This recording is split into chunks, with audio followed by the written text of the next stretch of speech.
저는 파이썬을 웹에 띄우는 방법을 해보고 있어요. 전에 사실 해보긴 해봤어요. 근데 예전엔 잘 됐는데 지금 또 버전이 바뀌어서 그런지 잘 안 되더라고요. 파이썬은 계속 버전이 계속 바뀌지. 파이썬도 그렇고 뭐 브라우저 버전도 옛날에 비하면 많이 바뀌었고 이게 하도 옛날에 해본 거라서 그래서 지금 이 아까 좋은 얘기했는데 뭐였죠? 기억 안 나. 서버가 있는데 서버가 있는데 리눅스 서버가 있고 아니요. 선생님 해주세요. 세 가지가 있는데 맥북, 맥 OS 뭐 요즘 안드로이드도 있죠. 안드로이드도 서버 역할을 하고 아이폰도 서버 역할을 하고 리눅스도 전통적으로 서버 역할을 제일 많이 하는 PC고 윈도우도 서버 역할을 합니다.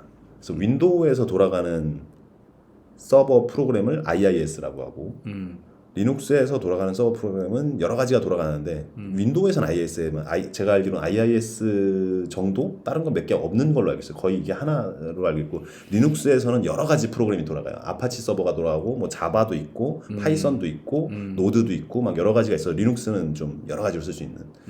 그래서 대부분의 서버가 리눅스예요. 그 자체 OS를 개발한 게 페이스북이었나 구글인가는 뭐 자체 OS도 개발했다고 얼핏 들은 것 같은데 대부분은 사실 전 세계 모든 서버는 리눅스로 돼 있다. AWS 들어보셨나요?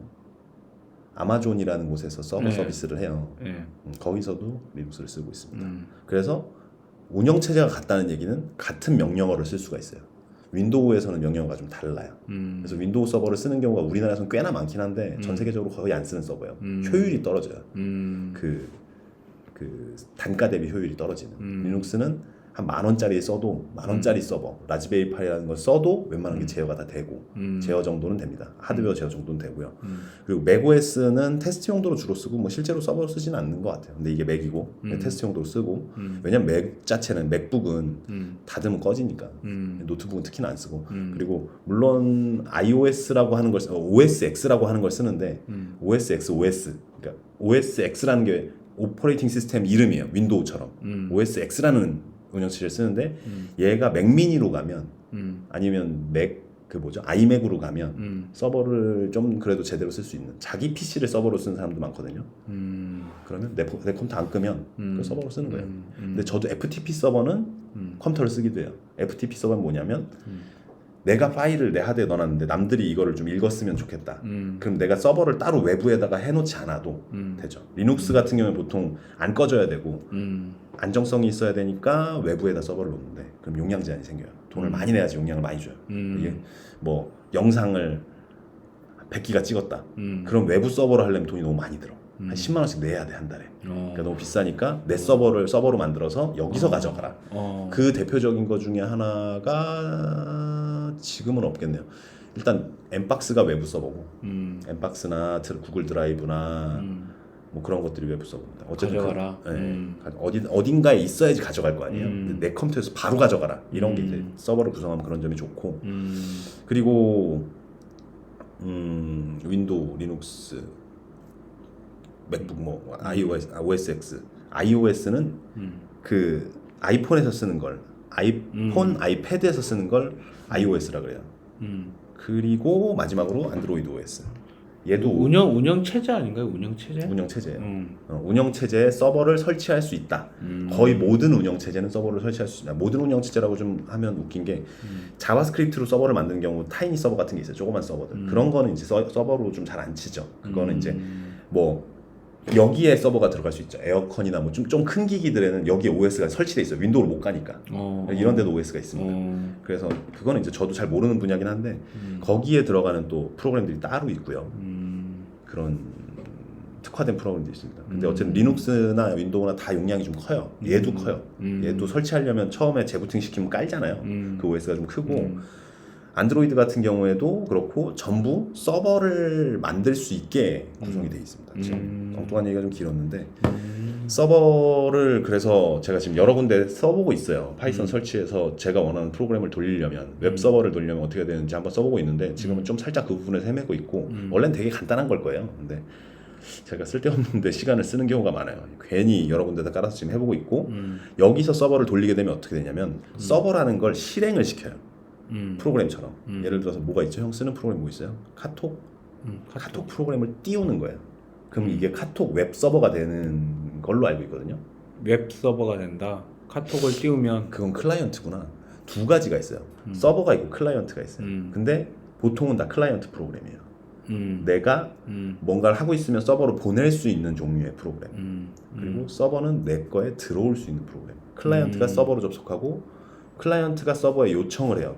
나 글 읽고 싶으니까 이 글 보여줘. 그러면 여기서 들어가서 얘가 뱉어내면 그걸 보는 거예요, 저희는. 그래서 크롬도 클라이언트 프로그램, 카톡도 클라이언트 프로그램. 그러니까 요청하면 나오는 거예요. 그래서 파이썬을 써서 서버를 만들고 그리고 웹 프로그램을 연동을 시키려고 지금 하는 중인데 그러기 위해서 그럴 수밖에 없는 이유가 있어요. 원래는 저는 PHP 웹 프로그래밍만 쓰는데 왜 파이썬을 붙이는지 궁금하지 않으신가요? 궁금했어요. 파이썬에서 왜 그게 구동이 될까? 왜 파이썬을 쓰느냐? 안 써도 되는데 프로그래밍 랭귀지가 다 똑같은 기능을 하는 건 아니에요. 다 각자의 고유 기능이 있어요. 그래서 PHP는 데이터베이스 연동에 주로 쓰입니다. 근데 이 PHP가 여러 가지 기능이 있는데 그 중에서 이제 몇 가지 완벽하지 않은 기능들이 있어요. 이미지 편집을 할 수가 있어요. PHP에다 이미지를 넣고 거기 있는 함수를 쓰게 되면 이미지가 반으로 잘린다든가 흑백이 반전된다든가 몇 가지 기능이 있는데 이미지 최적화가 안 돼 있어요. 자바스크립트 이것도 프로그램이죠. 자바스크립트도 이미지를 넣으면 반전시킨다든가 뭐 콘트라스트를 조정한다든가 뭐 이미지의 일부분을 다른 이미지로 대체한다든가 이런 게 가능해요. 근데 자바스크립트가 그나마 되게 유용한 툴이긴 한데 인공지능을 적용하기에는 한계가 있어요. 근데 제가 요즘 지금 만들려고 하는 게 인공지능이 기본이 돼야 되니까 한번 파이썬을 쓰고 있는데 지금 처음 한 건 합성 기능인데 합성을 하는 데 있어서는 뛰어나다, 쉽다. 프로그램도 짧다. 똑같은 거를 명령을 줘도 10줄이면 끝나는 게 파이썬이더라고. 얘네가 함수를 잘 구성을 해놨어요. 그래서 파이썬이 쉽다 하는데 그런 부분에서 되게 쉽다는 걸 알았고 일단은 구동을 해봤고 웹서버 말고 프로그램 합성하는 파이썬 프로그램을 사용을 해봤는데 굉장히 잘 된다. 근데 이 파이썬 프로그램을 어떻게 만들었느냐? 챗 GPT로 단순히 만들었다는 얘기를 드리려고 하는 게 오늘의 요지입니다. 파이썬, 그러니까 우선은 제가 물어봤어요. 물고기 모양만 빼고 나머지는 투명으로 처리하고 싶을 때 무슨 프로그램을 쓰는 게 좋겠어라고 물어봤어요. 자바스크립트랑 자바랑 파이썬을 추천했는데 그 중에서 파이썬이 가장 유용합니다라고 얘기를 해줬기 때문에 파이썬을 선택을 한 거고 그리고 파이썬으로 그렇다면은 어떻게 그 두 가지 이미지를 마스킹이라는 과정을 통해서 뺄 거냐 하고 물어봤더니 자연어로 물어봤더니 이런 식으로 짜라고 답을 준 거죠. 그리고 복사해서 붙여놨더니 바로 실행이 되는 겁니다. 그렇게 하나의 프로그램이 완성이 되죠. 야. 그러면 이제 한 가지는 만들어진 거예요. 제가 모듈형 개발이라는 걸 많이 말씀드리잖아요. 그렇게 되면 인풋과 아웃풋만 신경 쓰면 모든 프로그램이 다 만들어져요. 세상에 지구상에 있는 모든 프로그램은. 그러니까 만약에 이 책 읽는 프로그램을 만들려고 그러잖아요. 그럼 책을 집는다를 하려면 책을 집는다라고 말하면 인풋은 책을 집는다예요. 아웃풋은 로봇이 들어 올린다까지. 그러면 일단 보통 사람들이 하는 첫 번째 과정은 완성이 됐죠. 책을 편다 말을 했죠. 아웃풋으로 얘가 펴요. 그 다음에 읽는다. 나는 읽는다고만 얘기하고 얘는 읽어주는 걸 아웃풋으로 빼요. 그러면은 이 책 읽는 과정이 프로그래머가 완전히 끝나는 겁니다. 그래서 다 이걸 지금 말한 대로 모듈로 나누면 그럼 3개의 모듈로 이거는 완성이 되는 거죠. 그렇기 때문에 지금 이미지를 변경하는 이미지를 인풋으로 넣고 이미지 2개를 인풋으로 넣었어요. 아웃풋으로 다른 이미지가 나왔어요. 이건 순전히 완성된 모듈인 거예요. 제가 원하는 딱 그대로. 그럼 이 이미지를 다시 3D로 만든다. 그것도 파이썬으로 되거든요. 다른 프로그램은 안 돼요. 자바스크립트도 없는 것 같아요. 제가 봤을 때 PHP는 절대 없고 그래가지고 이런 이미지 조작을 좀 더 디테일하게 하기 위해서 파이썬을 써야 되는데 첫 번째 과정을 마치고 다 순차적으로 나눠야 되는 거죠. 제가 이거 처음 얘기했을 때 500개 과정을 끝내야 된다고 말씀을 드렸을 거예요. 아마 500개 과정 중에 이게 한 과정인 건 이게 한 10개의 과정을 얘기하는 거예요. 지금 이 파이썬으로 이미지 2개를 합성해서 뺀다. 요게 하나가 끝이 아니라 이걸 인터페이스를 구현을 해야 되는 그게 한 10가지예요. 이미지를 넣고 뺀다 해서 다시 세분화 10가지를 나눌 수 있는 건 웹 프로그램으로 만든다. 그 이미지를 넣을 수 있는 웹 프로그램을 만든다. 웹캠에서 받아와야겠죠. 받아온 이미지를 연다. 열고 나서 그 이미지에 기본에 저장돼 있던 마스킹 프로그램과 합친다. 그리고 그 합친 거를 어느 폴더에 저장한다 정도. 뭐 요게 이제 한 10가지가 정도 나눠지고 그 다음에 이 이미지를 3D로 바꾼다. 물고기를 인식한다. 그 인공지능 모듈에 넣어서 그걸 3D로 변환을 시킨다. 그리고 그 변환된 이미지를 하드에 다시 저장한다. 특정 폴더에 저장한다. 그리고 그 만들어진 이미지를 움직이도록 만드는 코드를 또 만드는 거죠. 이게 다 모듈화가 되고 나면 그러면 개별로 고장난 것만 떼어서 고칠 수가 있는 거죠. 그래서 맥북이 가장 훌륭하다고 하는 게 맥북은 기기 간의 그 릴레이션을 최대한 줄여놨어요. 다 뽑을 수 있어요. 근데 우리 그 이걸 제대한 제가 대부분의 많은 노트북들을 분해를 해봤는데 다 붙어 있어서 본드로 붙어 있고 이런 연결성들이 너무 짙어가지고 뭐 하나를 떼면 뜯어지고 부러지고 그리고 아예 뗄 수 없는 구조들. 근데 얘는 수리가 되게 간편하게 돼 있어요. 그런 것처럼 모듈도 수리가 간편하게 뗄 수 있도록 모듈화 시킨다는 개념을 제가 되게 지금 요즘 중점적으로 보고 있습니다. 실제로 개발 현장에서도 그렇게 못해요. 시간이 촉박하면 그렇게 못하기도 하는데 사실 모듈형 개발은 시간을 떠나서 그렇게 설계만 잘하면 얼마든지 모듈화 시킬 수 있다는 생각이 요즘 많이 들었어요. 그래가지고 그 모듈을 일부를 형을 들여서 형이 짜보고 이런 과정을 해보고 싶었다. 근데 너무 제가 챗 GPT를 이용한 수업을 안 해봐서 그게 조금 이제 초반에 어려웠다는 얘기를 드리고 싶습니다. 질문 받겠습니다.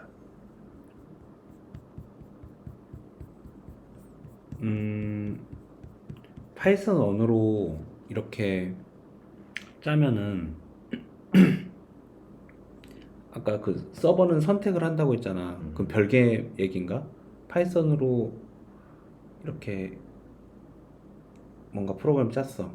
프로그램 짠 거하고 뭐 서버를 뭐 이 서버는 내가 선택하는 거지. 네. 뭐 선택을 하나 하면 끝난 거죠. 처음에 최초를 할 때. 아 지금 질문에서 현타를. 영상을 한번 다시 보시고 다음 주에 또 이어 설명을 또 네, 드리도록 하겠습니다. 알겠습니다. 그래서 일단은 장황하게 좀 설명을 해봤고요. 서버 얘기가 너무 길었고 사실 모듈이면은 이거는 파이썬 언어, 이거는 다른 언어 계속 이렇게 선택을 하는 거잖아. 거기에 이제 적합한 언어들을 이렇게 넣는 거잖아. 크게 언어는 세 가지밖에 안 쓸 거예요. 네 가지 언어를 쓸 건데 맞아요. 그게 맞긴 맞는데 이제 뭐 파이썬, 맞아요. 자바. 디자인을 할 땐 CSS를 쓰는 거고, Vue.js를 쓰는 거고, 그리고 데이터베이스 연동할 때는 PHP를 쓰는 거고, 그리고 이미지 변환을 할 땐 파이썬을 쓰는 거고, 그 각자의 통신만 만들어주면 돼요. 파이썬으로 결과물을 뺐어요. 최종 제가 원하는 결과물이 인풋과 아웃풋이 나왔잖아요. 이 이미지 두 개 합쳐서 마스킹된 건 결과물을 줘. 그러면 그 파일로 나오겠죠. 형이 이해하실 수 있는 부분. final.png가 나올 거예요. 뭔지 PNG 아시나요? JPG 아시죠? 알아. JPG 말고 투명한 이미지 중간에 이렇게 구멍 뚫린 이런 이미지가 PNG예요. 그러면 그 PNG 파일이 파이널로 나왔을 때 그거는 어느 프로그램이든 다 사용할 수 있게 돼요. 그럼 통신할 필요도 없이 그 파일 그냥 읽어와서 쓰면 되는 거죠. 근데 만약에 파이썬에서 최종 결과물이 텍스트 형태로 나왔다. 이런 건 통신으로 보내요. 완성을 뭐 파일에 저장하거나 이러지 않고 그러면 시간이 더 걸리니까 파일로 저장했을 때 이미지는 어쩔 수 없이 보통은 파일로 저장을 해요. 근데 이미지도 문자로 바뀌거든요. 베이스 64라는 형태의 코드로 바뀌어요. 그럼 이미지가 전부 글자로 바뀌어요. 뭐 어떤 이미지든 간에 저희 사진을 찍으면 다 이런 게 막 수천 줄 정도 되는 텍스트로 바뀌어요. 우리가 이제 디지털화 되는 거죠. 그런 걸 디지털화 된다고 하는데 그런 방법이 만약에 파일 전송이 어려운 상황이다. 파일 전송을 하려면 FTP 서버를 써야 되고 FTP 서버를 안 쓰고 TCP/IP 방식이 있고 뭐 REST 방식이 있고 그런 거는 보통 열려 있어요. 보안상 괜찮으니까. 근데 파일을 보내버리면 보안상 문제가 생겨요. 내가 이미지를 보내는데 그 이미지를 잠시 클릭을 하니까 막 컴퓨터가 엉망이 돼. 파일은 그런 특성이 있어요. 패키징 형태라서. 근데 나머지 문자 형태는 뭘 보내든 간에 얘가 걸릴 수 있어요.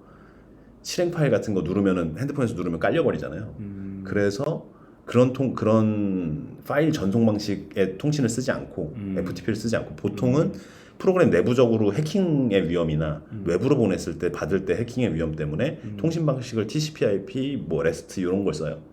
그래서 저희는 그 프로그램 간의 통신도 지금 파일은 그렇게 하지만 텍스트를 보내야 될 때는 RESTful 방식이라 그래서 문자를 보내는 방식을 쓸 거예요. 그래서 형이 생각하는 PHP랑 파이썬이랑 다른데 어떻게 쓰지? 그럼 여기서 데이터를 데이터베이스에 넣어야 될 때는 PHP를 거쳐서 들어가야 된단 말이죠. 그럼 여기서 그 문자열을 보내요. 얘가 이름을 닉네임을 뭐 무슨 뭐 바보 이렇게 지었어요. 바보가 여기 PHP에서 텍스트를 받아와서 레스트풀 방식으로 받아와서 데이터베이스에 넣으라고 하는 쿼리문으로 전송을 하면 데이터베이스에 저장하면서 이 과정은 끝나게 되는 거죠. 그걸 하나의 모듈로 만드는 거고. 근데 이 모듈들이 한 개가 아니라 수십 개가 합쳐서 또 하나로 만들고 이쪽도 몇 개가 합쳐서 하나로 만들고 이렇게 전체 프로그램이 구성이 된다. 근데 이런 모듈식으로 구성을 해서 인풋 아웃풋 방식의 모듈을 사용하게 되면 어떤 프로그램이든 초대형 프로그램도 만들 수 있다. 챗GPT로 라는 결론이 나왔고요. 또 한 가지는 한숨을 쉬고 바드와 챗GPT를 써봤더니 굉장히 둘 다 사용했을 때 굉장한 시너지가 있다. 마지막으로 한 가지 빙 챗을 사용을 하면 뭔지 아시나요? 챗 GPT-4를 무료로 쓸 수 있어요. 근데 실제로 어떤가 써봤더니 확실히 좀 더 나은 답변을 해줘요. 정말 그냥 뭐라고 표현할 수 없이 그냥 내가 여기에서 틀렸던 게 여기는 맞는 답을 해줘요. 지금 우리가 빙에서. 썼던 게 3.5 3.5고 빙은 4.0인데 굉장히 답이 마음에 듭니다. 그리고 서로 경쟁하고 있다는 게 너무 느껴지는 게 인터페이스가 너무 비슷해요. 바드하고 네, 그래서 바드도 정말 챗GPT랑 너무 비슷하고 거의 똑같은 건가? 바드는 안 써봤는데 비슷해요. 그래서 결론은 요게 바드 비슷하죠. 네, 그리고 얘는 저장을 안 하더라고요. 질문이 다 저장돼 있고 GPT는 얘는 저장을 안 하고 있습니다. 그래서 여기서 이제 마지막으로 미래만 설명드리고 끝내볼게요. 오늘 너무 많은 학습을 하신 것 같은데 미래는 GPT-4, 3 나왔을 때도 컴퓨팅 파워가 너무 많이 들어가기 때문에 거의 모든 의견이 앞으로 엄청난 과금이 될 것이다. 이건 무료로 운영할 수 있는 종류의 것이 아니다. 마이크로소프트에서도 발표하기를 아마 훅가시 잡으려고 하신 것 같은데 마이크로소프트에서 우리는 비용이 너무 많이 든다고 엄살을 부리신 것 같은데 한편으로는 그건 거죠. 우리가 이렇게 컴퓨팅 파워 있으니까 니들은 더 못 덤빌 거야 라고 얘기했지만 미래는 이렇게 흘러가고 있어요. 다 무료화되고 있어요. GPT가 가장 좋은 서비스가 무료가 되고 있는 거죠. 사실은 지식 평등이나 정보의 평등에서는 굉장히 평등화되고 있죠. 근데 이 데이터를 가지고 있는 쪽에서는 우리가 가지고 있는 평등 이외에 더 소중한 데이터들을 독식하고 있는 체제는 맞아요. 그렇지. 네, 그런 상황입니다. 질문 있으십니까? 다음 주에 하겠습니다.